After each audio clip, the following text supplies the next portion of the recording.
that makes our planet and economy thrive today and for future generations.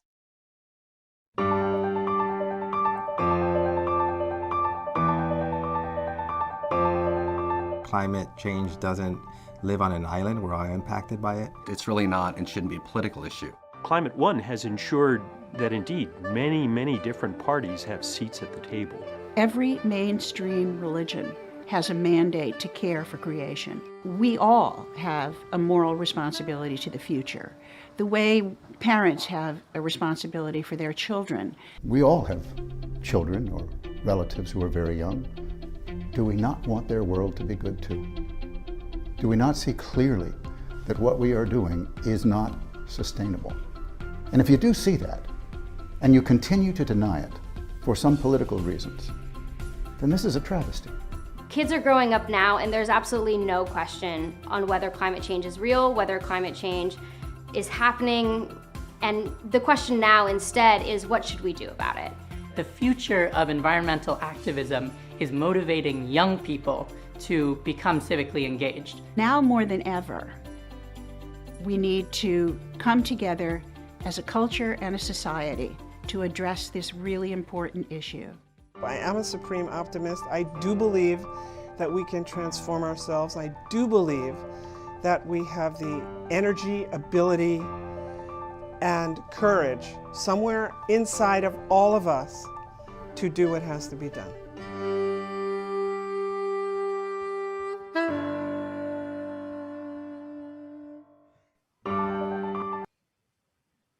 Thanks for joining us for this live stream discussion of investing in a clean and equitable economic recovery. I'm Greg Dalton, and I'm in the San Francisco Bay Area and would like to acknowledge the Ohlone and Miwok people who inhabited these lands for 10,000 years. We'd love to hear from you today, so please share your questions in the comments section of the live stream, or you can tweet them at us using our handle @Climate One. We're recording today's conversation for the Climate One radio show and pod that drops every Friday. You can subscribe wherever you get your podcasts. Now I'm delighted to welcome our three distinguished guests. Julian Brave Noiscat is Vice President of Policy and Strategy at the think tank Data for Progress and writes for many organizations, including Canada's National Observer. Dr. Julie Pullen is Director of Product with Jupiter Intelligence, a startup delivering neighborhood-scale projections of weather, water, and climate impacts. She's also an adjunct research scientist at Columbia University's Earth Institute. Alicia Seiger is Managing Director of the Sustainable Finance Initiative at Stanford University and a lecturer at Stanford Law School. Welcome to you all. Delighted to have you here to talk about this very important topic. Julian Brave Noiscat, I'd like to begin with you. You spent time learning the native language of your mother at a time when she was one of only about 200 people who spoke it. How does that experience inform your work on loss in the face of climate disruption? Yeah, just to clarify, it was actually my grandmother who speaks the Secwepemc language. My mother's an Irish and Jewish New Yorker, so it'd be quite the feat if she had learned my dad's mother's language. But yes, so you know, as I guess just alluded to, I am a citizen of the Secwepemc Nation from what is now British Columbia, Canada. I'm also a descendant of the Liwat Nation of Mount Currie, also in Canada. But grew up actually in Oakland, so it's very nice to be invited to speak to the Commonwealth Club and really appreciate the invitation, and I'm really excited to engage in this conversation. But, you know, I think that at its core, you know, climate is the loss of climate changes is in part the loss of a climate, an atmosphere and world that supported civilization and human society as we know it.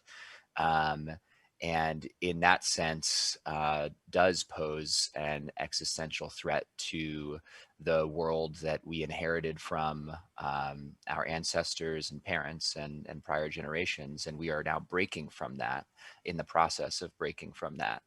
And, you know, this is not the first, for some people and communities, this is not the first existential threat that we have faced. And in particular here in North America, if we're talking about instances of apocalyptic breaks from what came before, we have to acknowledge, as we did at the opening of this conversation, the genocide and theft of the majority of an entire continent from First Peoples here.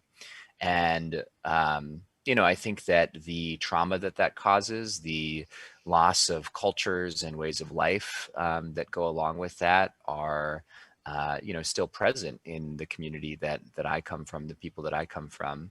But that at the same time, and more hopefully, I think people are remarkably resilient and, try to create the continuities of culture and, in this case, language and, love for community and each other that come along with those things in the face of those challenges, in the face of those existential and otherwise apocalyptic circumstances. And I think culturally and from like a humanities and philosophical perspective, I think that those stories and experiences can be sources of strength as we think about big, challenging issues like climate change today. Yeah, stories can explain, they can heal, all sorts of things. We'll get into that. Thank you, Julian. Julie Pullen, your climate concern went to a deeper personal level when you were a professor in the Philippines, witnessing the devastation that burning fossil fuels is bringing now to that nation. How did that impact you, and how did it change your career focus? Thank you for that. Yeah, it's nice to be here in conversation with all of you. I prior to that experience that you reference, I had been a professor of engineering at an engineering school, and my focus had been on how the realms of the ocean, the atmosphere, and the river systems are linked together, and simulating those linkages in order to be able to do a better job at predicting. I went to the Philippines in 2018 as a Fulbright visiting professor on sabbatical, and I was with the University of the Philippines and teaching tropical meteorology, and saw firsthand the impacts of typhoons on my field site in the north of the main island of Luzon, which was being perpetually hit by typhoons. And it's this beautiful stretch of coastline where the river joins the mountains and the ocean. And it was heartbreaking to see the impact of climate change directly on the landscape and on the people that I had come to love so much. As a consequence, it really galvanized and catalyzed me to do much more around climate and to sharpen my focus on climate in my work. I came back to the United States. I joined Jupiter Intelligence, a climate risk analytics startup, in order to help businesses and other entities develop much more precise notions, quantitative notions of their exposure to climate change, to help catalyze them to do more in advance of this really urgent climate crisis that we are in. Thank you for that. Alicia Seiger, your climate awakening began reading Al Gore's seminal book, Earth in the Balance, and his articulation of the need and narrative was compelling, but distant from you personally. When did climate become personal and actionable for you? Yeah, thank you. Thank you for the question, and thank you for having me. It's really a pleasure to be here. That was my entree. It was not something I ordered. It was actually something I read as part of a required course. But it really started my transfixion with this question of how to harmonize human and ecological systems, and tying back to Julian's comments. While still in college, I actually, for my senior thesis, wrote a study of intellectual property rights as a means to preserve cultural and biological diversity for Indigenous communities. And so I had this understanding and appreciation at the time of other ways of living that were more in harmony with nature. But I felt my skills and interests were really more in the business community. And so I started from this intersection of humans and the environment to business and the environment, and was really captivated first actually by Anita Roddick and the work she did with the Body Shop as kind of the first example of this business as a force for good.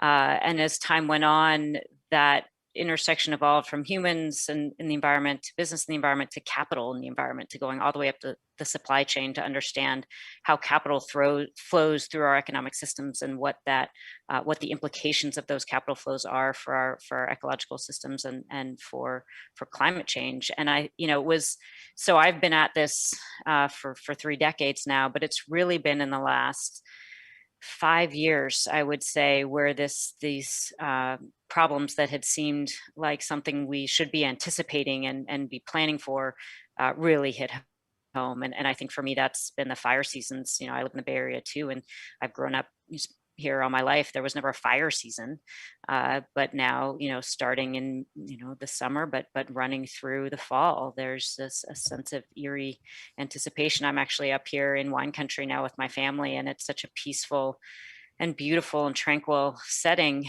but there's a new sense now of concern and of anticipation for what the increased heat and drought and wind events do to a place like this. So the urgency around these challenges has come much faster and sooner in my professional life than I had anticipated.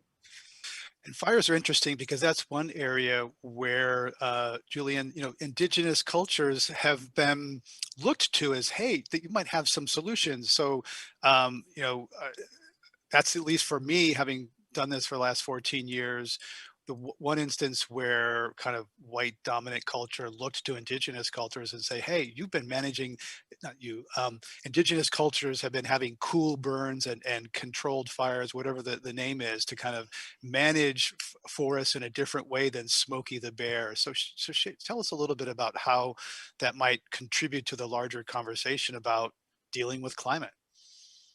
Yeah, so I think fire management is a really interesting one, right? Because there's a long history of indigenous peoples, including in California, using controlled burns to prevent large-scale wildfires, to regenerate habitats, to promote biodiversity, et cetera. There's also actually really fascinating ways in which controlled burns in particular habitats help foster some of the not just like, plants and foods and animals that people hunt and gather from to provide sustenance, but also create good materials for basket making and things like that. In California, for example, there's a really incredible history of indigenous basket making that was almost annihilated through the history of genocide that happened in the state. And this is not just particular to controlled burns and fire management, but if you look at the way that the United States and Canada have come to manage the fisheries, particularly in the Pacific Northwest. There's actually a lot of practices that have come to mirror prior indigenous forms of fisheries management in those places. And then more broadly, still to this day, about 80% of the world's biodiversity is found in indigenous lands and territories. And it's just logic says that if you want to preserve that biodiversity, and there's also lots of studies that suggest this as well, giving indigenous peoples title to their lands and also pursuing conservation strategies that empower indigenous peoples as environmental stewards and managers can be very effective. In fact, the Canadian government, we talked about Canada a little earlier, is going to invest more in just that sort of a thing through its Guardian Watchman program when it releases its fiscal year 2021 budget later in April. So these are real solutions. And I think what's really interesting about that, right, is that we, in especially this country, the United States, we don't imagine indigenous peoples as living in the present, let alone, having solutions for the challenges of the 21st century. That is a very radical reconception in the American imagination of our people. And I think that that's a very exciting thing. And I was truthfully a little disappointed that there wasn't more of a nod to that actually today in the president's American Jobs Plan, which included some stuff on resilience and conservation, but did not include any explicit reference to these sorts of efforts. Right, and we'll get into that later. Though I have been hearing him say, states, tribes, and territories in a way that I haven't heard that really. My ear picked up when I hear that phrase, states, tribes, and territories. That's a new phrasing we certainly haven't heard in the last few years. Alicia Seiger, you have always approached climate from the view of carbon math and not underlying issues of equity and justice. How has America's racial reckoning and COVID changed the way you think about climate? Ah, such a good question. I used to take pride in sort of the climate pragmatism approach of, this is really all about just getting emissions reductions on the ground. And if we can just be laser focused on that challenge, we'll get there faster.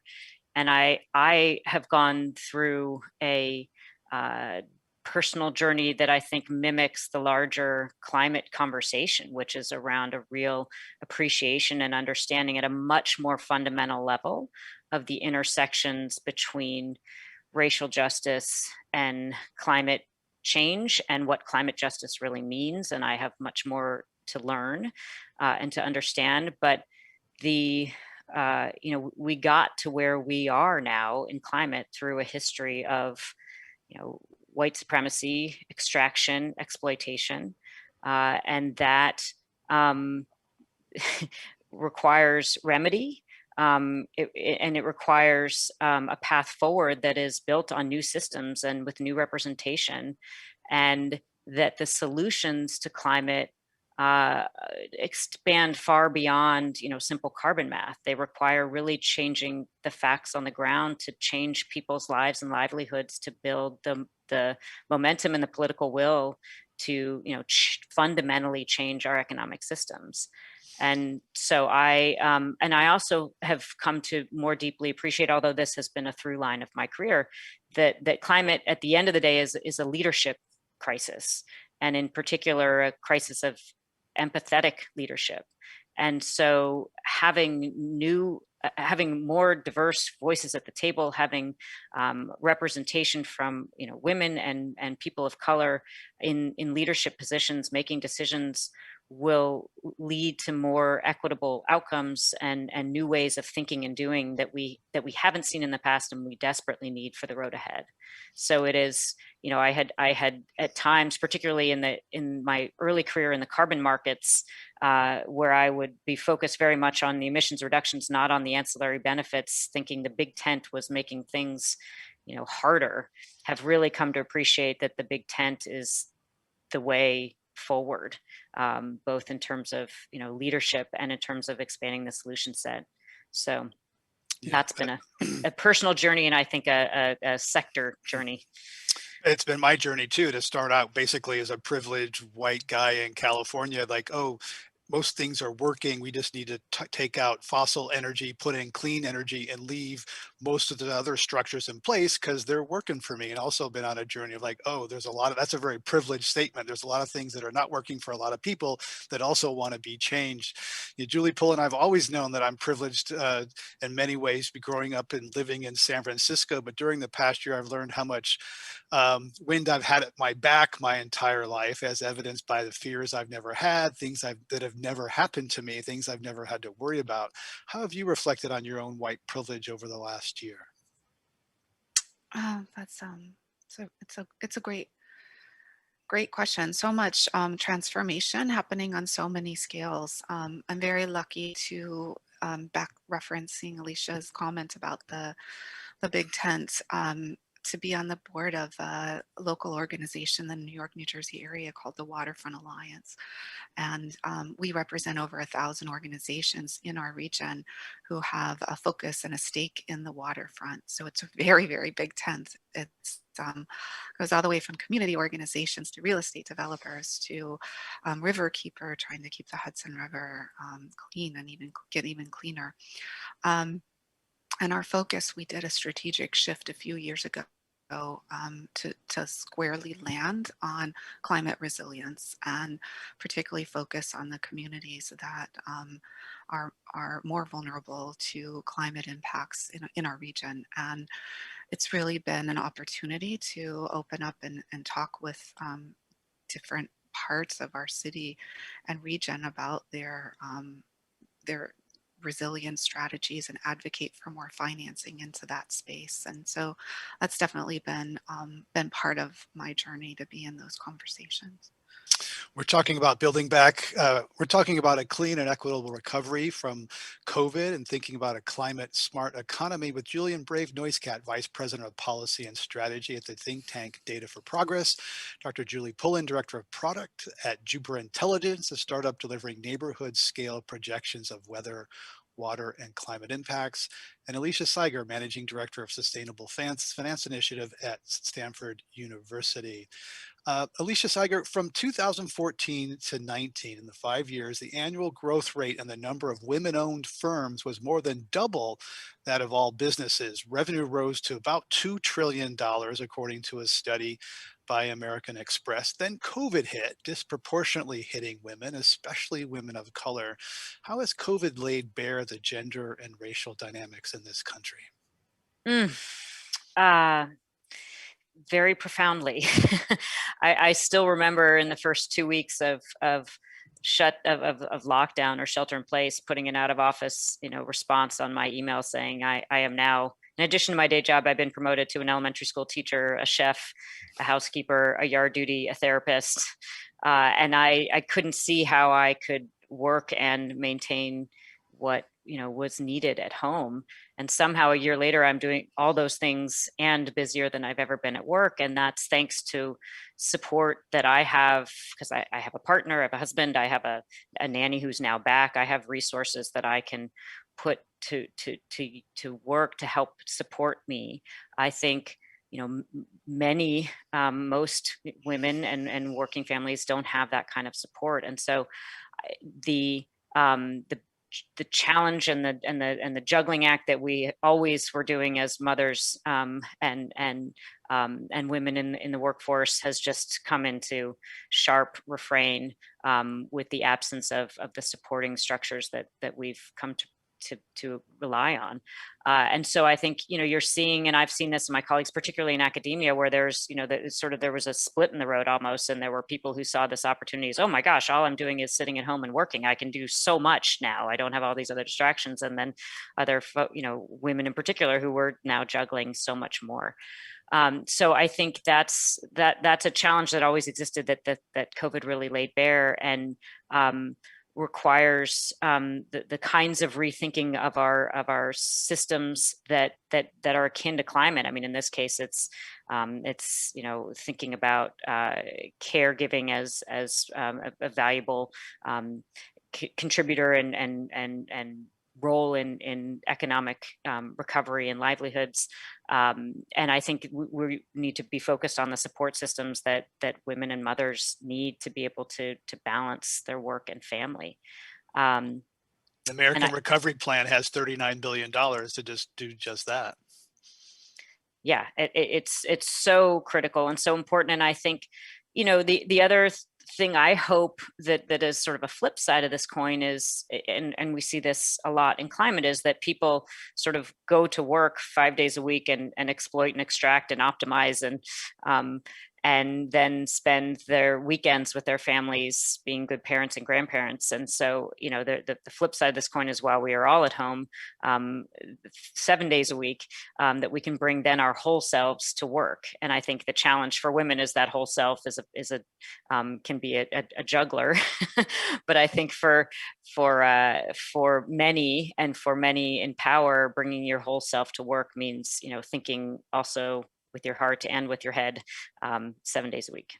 Yeah, I like that. And bringing the whole self to the climate conversation, something we try to do here. Julie Pullen, 1 year after COVID hit, the percentage of women in the workforce hit a 30-year low at about 56% of American women in the workforce. As someone who works on financially empowering women, what should be done to help women rebound from COVID in an economy that's grappling with climate?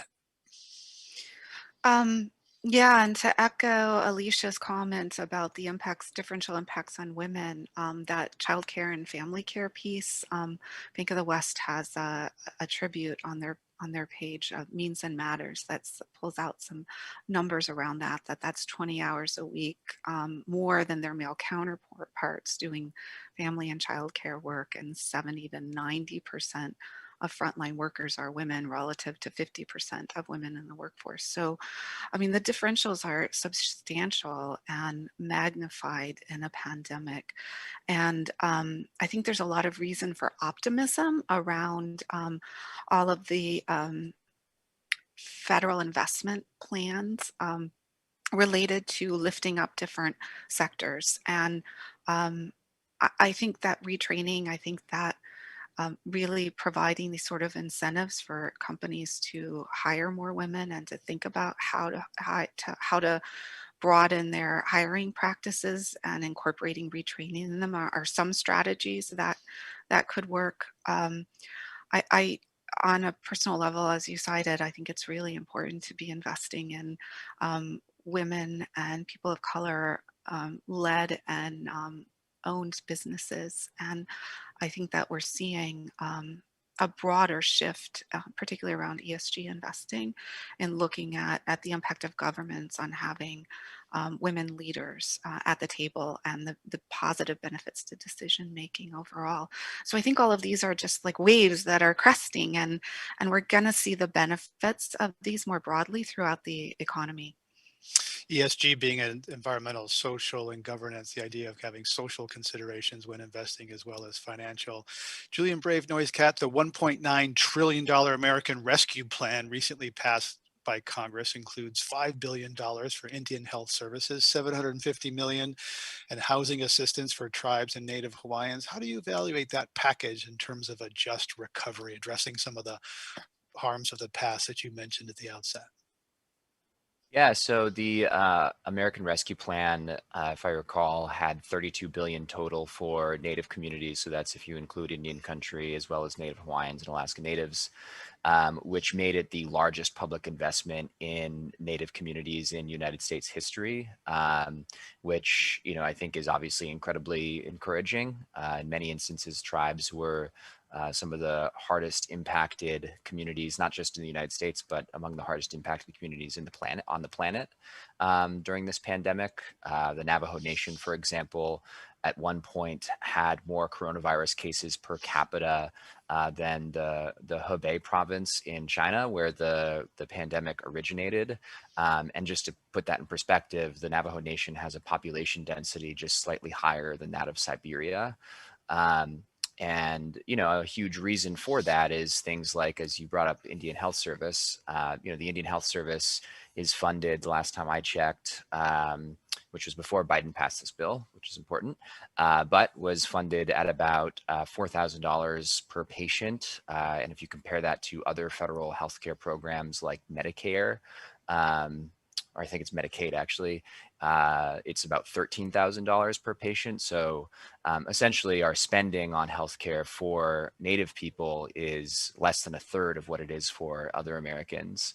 And that has real consequences. That looks like fewer hospital beds per capita on the Navajo Nation than in places like New York City. That meant insufficient amounts of respirators and other essential equipment and PPE on the Navajo Nation. And that looked like, immense tragedy for people. That meant more people getting sick, more people dying. And on very basic levels, there were households without running water where you couldn't do something as simple as, wash your hands in the United States of America, living in a place where you cannot wash your hands or live with electricity. So, I think that the American Rescue Plan, obviously very encouraging, with all of these things, and in particular with policies that have to do with Indian country, the implementation is also just as important as the appropriations and authorization. In the handoff between the federal government and tribes, historically, there was a lot of corruption on the side of the federal government. It's never been particularly easy for tribes who tend to be understaffed and under-resourced, as I just mentioned, to be able to access all the funding that's made available for them. In the early days of the pandemic, there were crazy things happening, like tribes having to, write grant applications to access some of the funding that Congress appropriated for them. And, I'm hopeful that those problems are being ironed out and that Native people and communities will benefit from this massive investment. But I think we need to keep in mind that, you know, in Indian country, many people and communities are digging themselves out of a very, very deep hole that was, you know, created quite purposefully through policy decisions made not just over, you know, the last 4 years or the last year, but, you know, over 220 years. Yeah, right. As we were recording this, President Biden's unveiling a $2 trillion plan to rebuild the country's aging roads and bridges. Julian Brave Noise Cat, there's also another proposal recently. This is just a proposal, a bill from Senator Ed Markey and Representative Debbie Dingell of Michigan for a $10 trillion spending plan over the next decade focused on infrastructure and climate. That's a heck of a lot of money. You're a progressive, you support more aggressive federal spending, but how much is this really gonna happen? And is it gonna be done in a just and equitable way? Yeah, so I mean, I think that clearly the Democratic Party's policy heads have, you know, heard and responded effectively to the criticism of the first term of the Obama administration, where I think the prevailing wisdom among not just economists, but sort of policy wonks and politicians of all stripes was that the Democrats did not invest enough in ARA, the American Recovery and Reinvestment Act of 2009. The funding in that bill was, I think, $831 billion. And, you know, to put that in perspective, the American Rescue Plan, as you said, was 1.9 trillion. The American Jobs Plan that Biden is unveiling right now is about 2.25 trillion. Depends on how you count the incentives, but it's, you know, more than trillions are everywhere. Trillions used to be $1 trillion used to be something that people were scared to go to, and now the trillions are like falling all. They're like nickels. They're all over. Right. And, you know, I think just the climate spending in the American Jobs Plan would be more than the entire American Recovery and Reinvestment Act of 2009, right? So I think that clearly over the long term, progressives and, you know, some moderates have, you know, successfully won the policy debate that we need to run the economy hot. And I think if Democrats want to, you know, do things like put 10 million people back to work, you know, hold the House in 2022, which is going to be incredibly difficult. I think that spending more money is one of the best ways to do it. And it's also one of the best ways to fight climate change, though, of course, the devil is in the details on what you're spending the money for.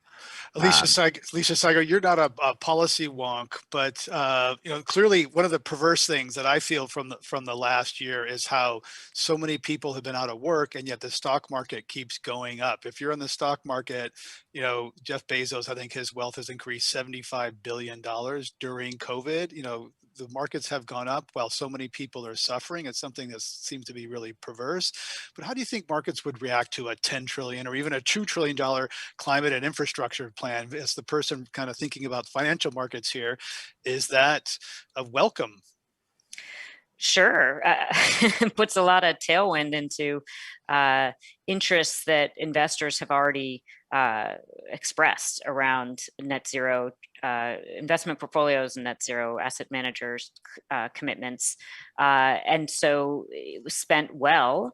That money can be starting to initiate the transition across multiple sectors, the economy, and I've just been sorting through the details this morning too. But it's as comprehensive as one would hope in terms of the electric power sector, transportation, housing stock, et cetera.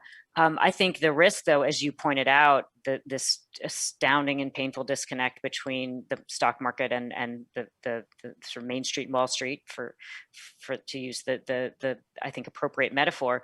You see the same thing now as we are starting to look to finance as the way out of climate by greening the financial system and getting more products in the market that have, you know, an ESG, as you clarified the definition of previously, label, or, you know, green label or a net zero label. And the risk and the things that we are focused on, you know, in our work at Stanford is that that is could end up being another example of this kind of disconnect where the financial system looks green, but the real economy is still very dirty and unsustainable. And so the challenge in marrying the government expenditures and support with the investment community is doing it in such a way that you're not just moving capital around and making money, you're doing it in such a way that you are actually putting real heft behind the energy transition, getting capital where it needs to flow to reduce the costs of many of these technologies, as Gates talks about the green premium of many of these technologies. But in many ways, it's just deploying the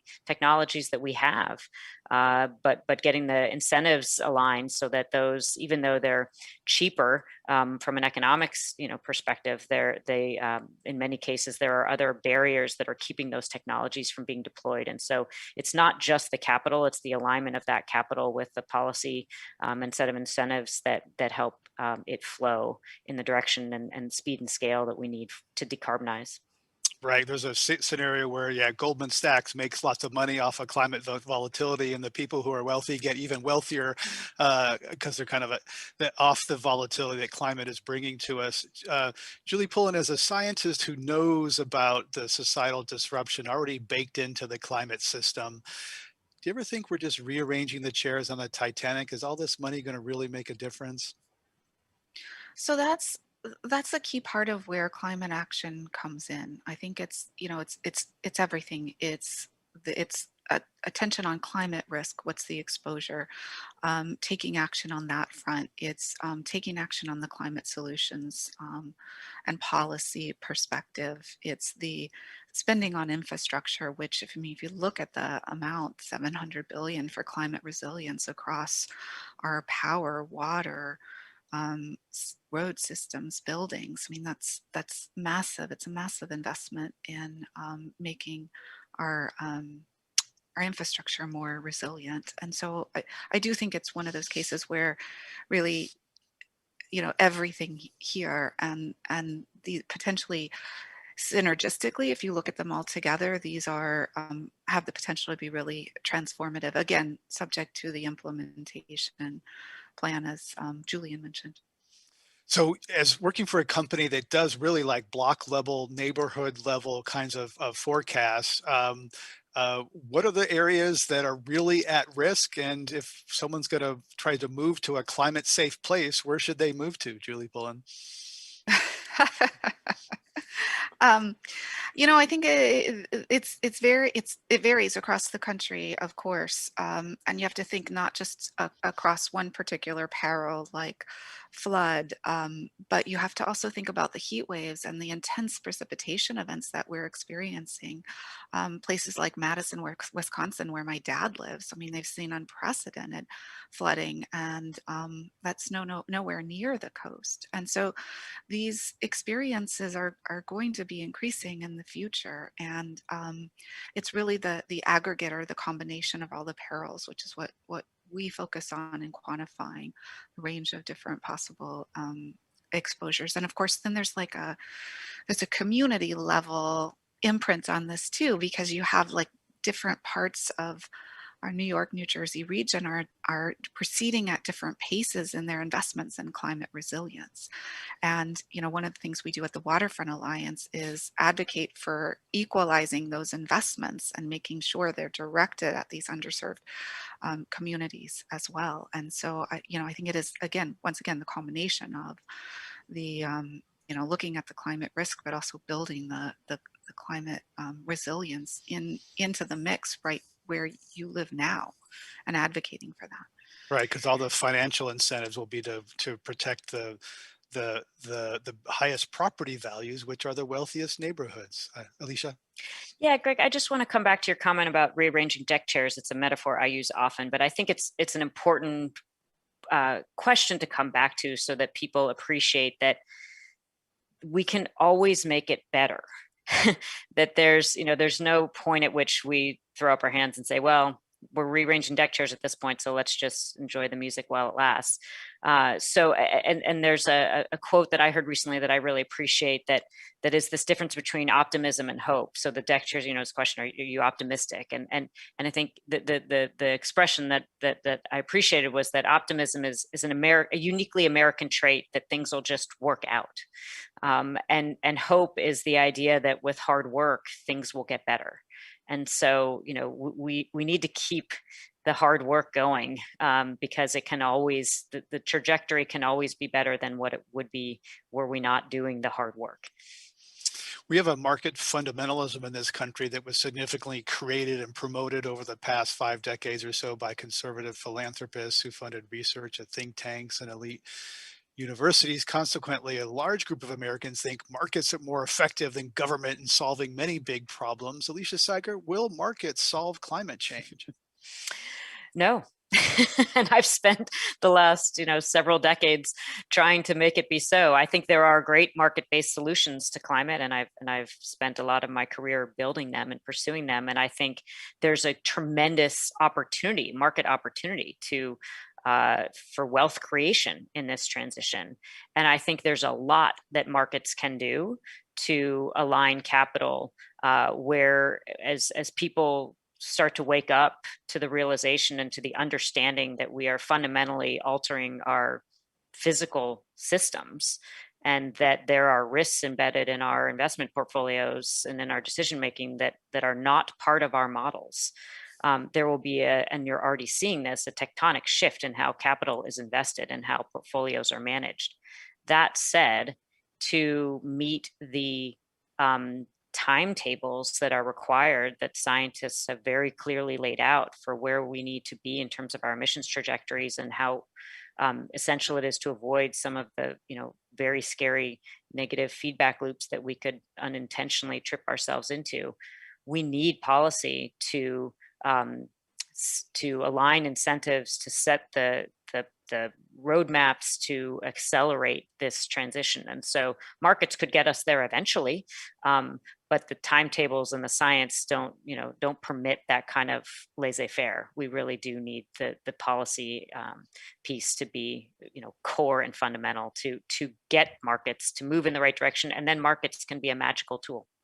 Right, and that's what centered to the debate between the Democratic approach. The Republicans favor more market-based solutions. Julian Brave Noisecat, you say that America makes private success visible and the public sector invisible. What do you mean by that? Did I say that? I don't remember that one. That was a good line, though, if I did say that. I think you were talking about public, government investment in R&D, and then companies are successful on that R&D, and you see the company, but you don't see the government R&D that went into creating the internet, right? People think Google created the internet, but actually the US government had laid the foundation. Well, I think Al Gore gets to claim the internet. No, I'm just joking. Yeah, no, I mean, I think so. Just adding on to Alicia's point and to that point, Pew did a survey very recently that showed that demand for a more liberal form of government with a strong hand for the public sector was at a more than half-century high. The last time it was at this level was in the late 60s. And just like empirically, all the economic modeling and energy system modeling suggests that absent government intervention, we're just not going to make the kinds of policy changes that we need. So, for example, the base case for when we get over 50% of new vehicles being electric, absent any sort of government intervention into that market, is somewhere around 2050, right? Which is just far too slow for us to get over 50% of new cars being sold being electric vehicles. And so, I think that people fundamentally understand these sorts of things. I think that the need for strong public policy responses to this pandemic has reinforced, I think, the value of policy and good government to, a large segment of the voting public, obviously not all of it. But I think that was a big part of, why Democrats, won not just the presidency, but also the Senate, which was, an unlikely occurrence in the 2020 election. And I think that it's great that view is starting to, come back to life, not just among sort of the policy decision makers who, decide how the president and the Congress are going to respond to these challenges, but also that it's, picking up cachet among a larger segment of the public. I think that gives me hope, because I think that it's fundamentally the correct view on how to run, a society. We're talking about a inclusive and just economic recovery from COVID, preparing for the clean energy economy and climate change, talking about race and gender, all sorts of issues. Julie Pullen, what is feminine leadership and who can practice it? Mhm. So I think, you want to start with a consideration of when you look at organizations, not just whether they're founded or led by women. That's one metric. But also, are women represented at all levels of leadership? And it's a process, right? It's ongoing. There were some studies that I saw cited that that it takes 3 women on a board in order to get transformative change at the board level.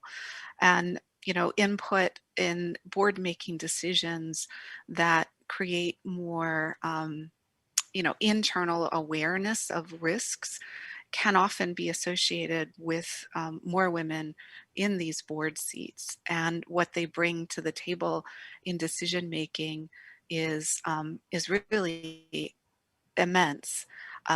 And this aspect of investing the ESG we mentioned before is one way to make that measurable, to measure that, and to track that over time. And more organizations are starting to pay attention to those metrics as they play out within the business circles. Right, triple bottom line: people, planet, profit, or environmental, social, governance. Alicia Seiger, All We Can Save is a book and a project on women leading on climate. We did a whole episode of Climate One based on it, titled A Feminist Climate Renaissance. That book brought you to tears. What's moved you and really stayed with you from that book? Oh, I loved that book. Thinking about back to the Earth and the Balance, that was it captured my imagination and or more my sort of my mind. but All We Can Save just held my heart in a way that I just no climate book has ever done before. And I have collected an incredible tribe of women through my career. And I thought I knew most of the, climate women leaders. And that book, there were some that I knew in that book, but it just introduced me to a whole new collection of women climate leaders. And I felt so joyful and optimistic and encouraged in reading that book. And I listened to it, which I really loved. And I remember just being on a trail run and feeling so much emotion running through the trails, listening to these incredibly brilliant and powerful women voices. And I think I was really struck by why, or trying to think about why. And it is this feminine leadership, I think, is really a core to it. And feminine leadership can be practiced by any gender. It's not, as gender biased as it might sound initially.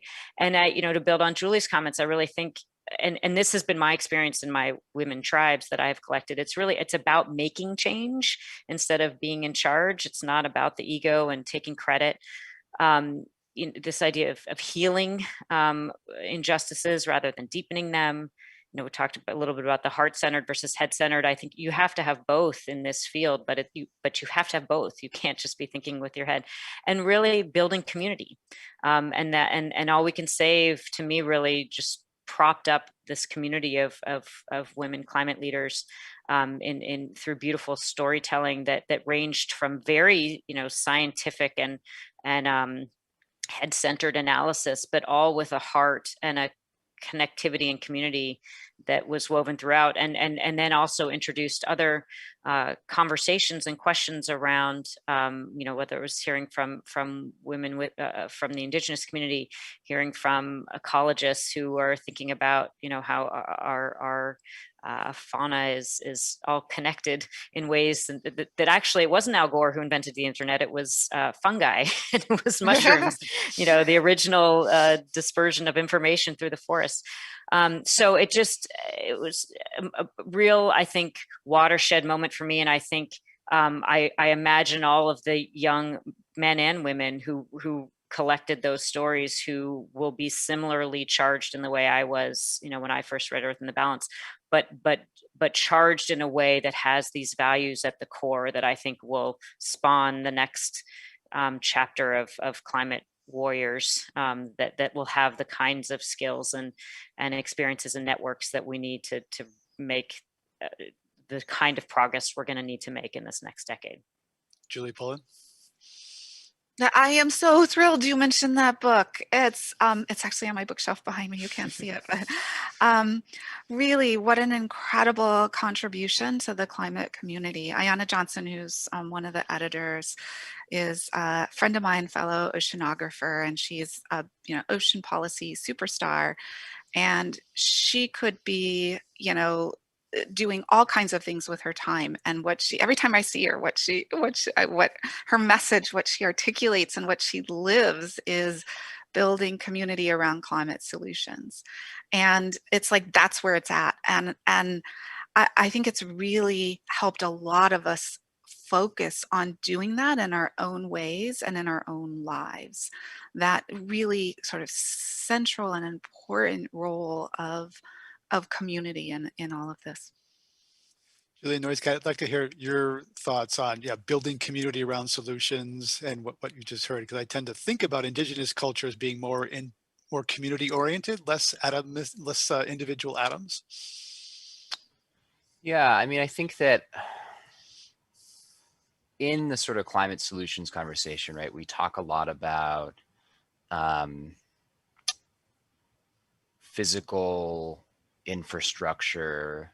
We talk a lot about regulations. We talk a lot about price signals and incentives. And I think one of the things that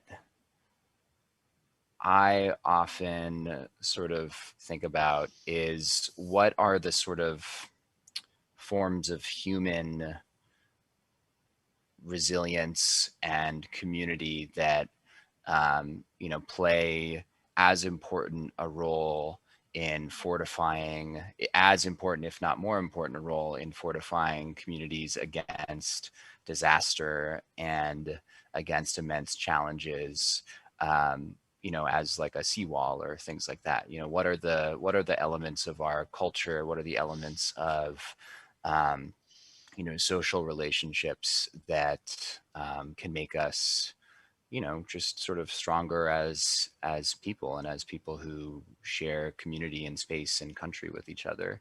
And one thing that makes me very nervous is that if you look at sort of longitudinal polling on questions like whether people trust their neighbors, and questions related to social trust, what you'll find is that over, not just a few years, but over a long period of time, the number of people who will respond to a survey and say that they trust their neighbors has been fundamentally going down over a long period of time. And it's not just going down in our country, it's going down, across many different countries and societies where we're asking a similar question.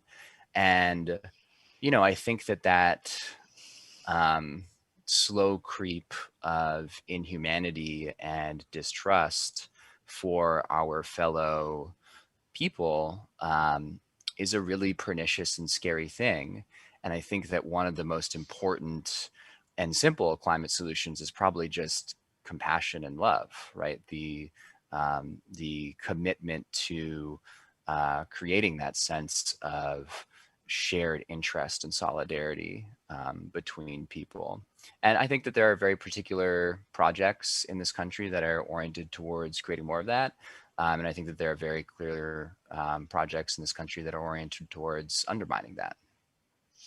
Reminds me of a book, I think it was Deep Economy, that Bill McKibben wrote. One of the major achievements of the American economy of the recent decades is building bigger houses further apart from each other. So we don't, we're further from our neighbors if you happen to be privileged to own one of those houses. But there's sort of more material wealth and more distance and separation. And to the point earlier about where should we go, where's the safe place? I remember one person said to me, the best thing you can do about climate change is have neighbors who care about you. Right? When the bad things come, you can try to have all this hardware or gear, or you can have neighbors who care and you care about them, and they'll come. Picking up the thread of feminine leadership, Alicia Saiger, you teach a course at Stanford with Kate Gordon, who guided 3 Wall Street moguls into the climate ring. What did she do, and how is that an example of unsung feminine leadership in climate? Yeah, Kate is terrific. It's a real pleasure and privilege to work with her in the classroom and on other projects. And I think, key to her success is this feminine trait of making change, not having to be in charge. And she, with her brilliant mind and her relentless pursuit of solutions ability to bring lots of different folks to the table with her background in economic development working closely with the labor community for many years too, was able to pull together a coalition of really powerful thought leaders and prop up in this case, 3 white male voices that were going to give this work of the Risky Business Project. So that was, as you said, Mike Bloomberg, Henry Paulson, and Tom Steyer, which were the 3 chairs, the faces of this Risky Business Project that garnered the attention and the credibility that at this, that was back in 2015 when people weren't really talking about climate risk as a way of understanding the impacts of climate and the impetus for policy intervention or for changing investment practices.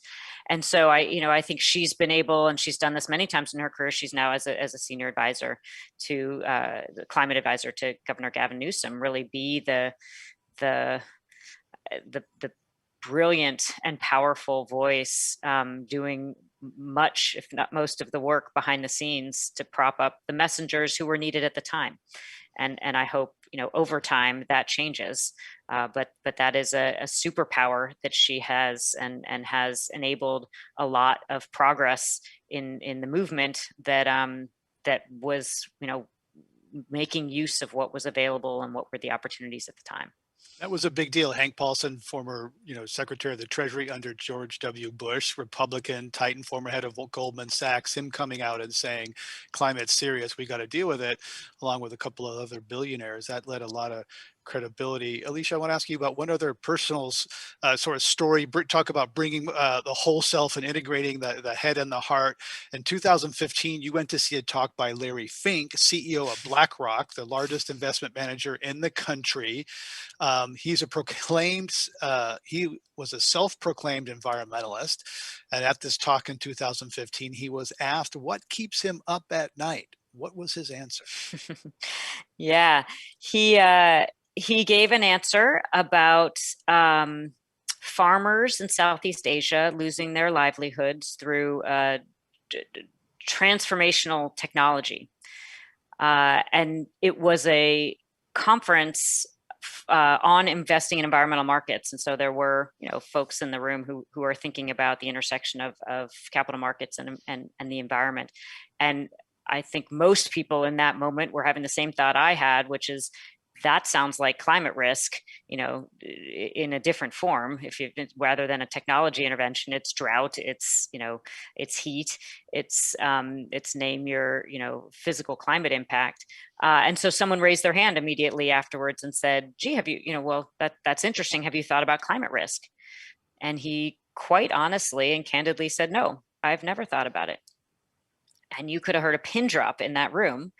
And afterwards, there was a long line of people waiting to talk to him to help him think about climate risk. And to his credit, within a year, less than a year of that talk, BlackRock released its first report on climate risk in investment portfolios.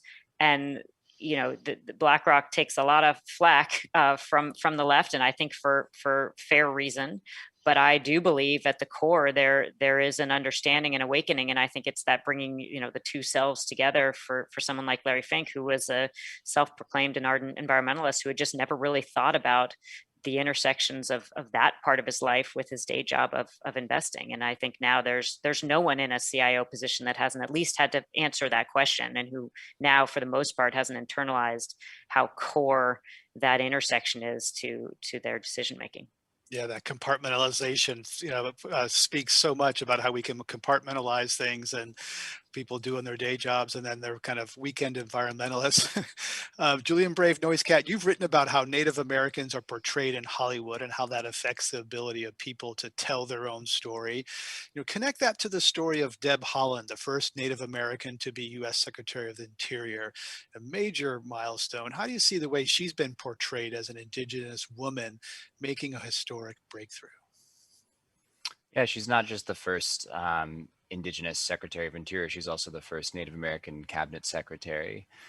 So is a very historic leader, and her presence and the representation of Native people at the highest levels of government in this country, I think, has been a very moving and welcome development during this new Biden administration. And I'm very heartened that Biden, his team, his administration, and the Democratic Party saw the value in elevating someone who was a first-term member of Congress to the head of an agency that oversees a fifth of the nation's lands, a large amount of its natural resources, as well as its nation-to-nation relationship with tribes.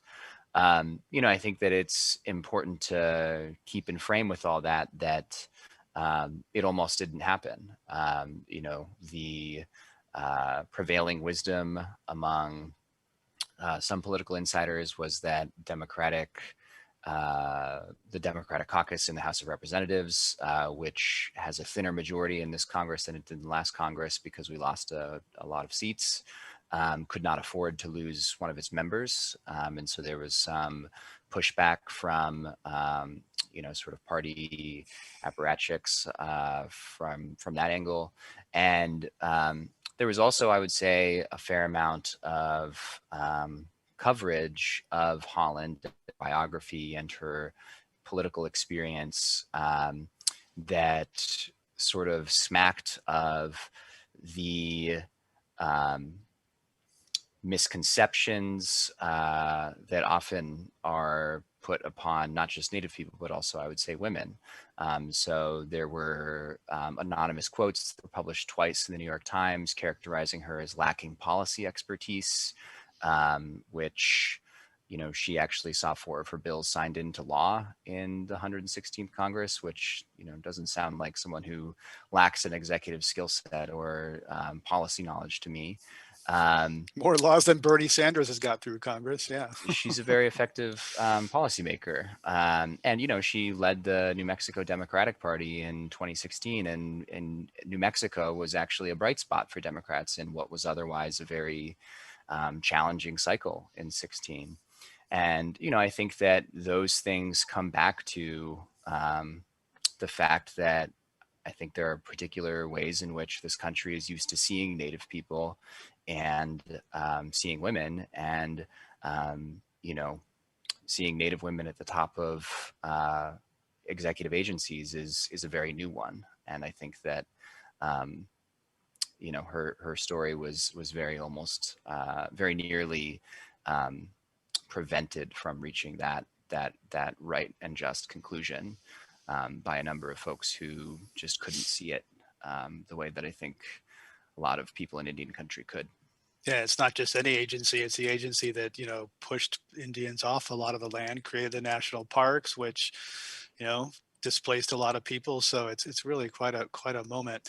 As we wrap up here, I know we know that educating girls and empowering women are two of the biggest levers for reversing climate disruption. Solving climate requires collective action, and women are often better at collaboration, which brings me to something that isn't talked a lot about generally in our country, and particularly in the climate conversation, and that's the Equal Rights Amendment. Probably was before Julian was born. Maybe Alicia and Julie will remember that. But 38 states have passed the constitutional amendment. The original one has expired. There's a debate about whether to start over or breathe new life into the original amendment. You know, is that worth, Julie Pullen, is that worth putting energy into? So I think anytime that we can elevate the status and role of women across society, those are, you know, efforts worthy of consideration. I think there's also, you know, and putting energy into, quite frankly, but also if you kind of step back and think about drivers of the economy, I mean, there's a really astonishing statistic that 2/3 of the wealth in the United States will be in women's hands by 2030.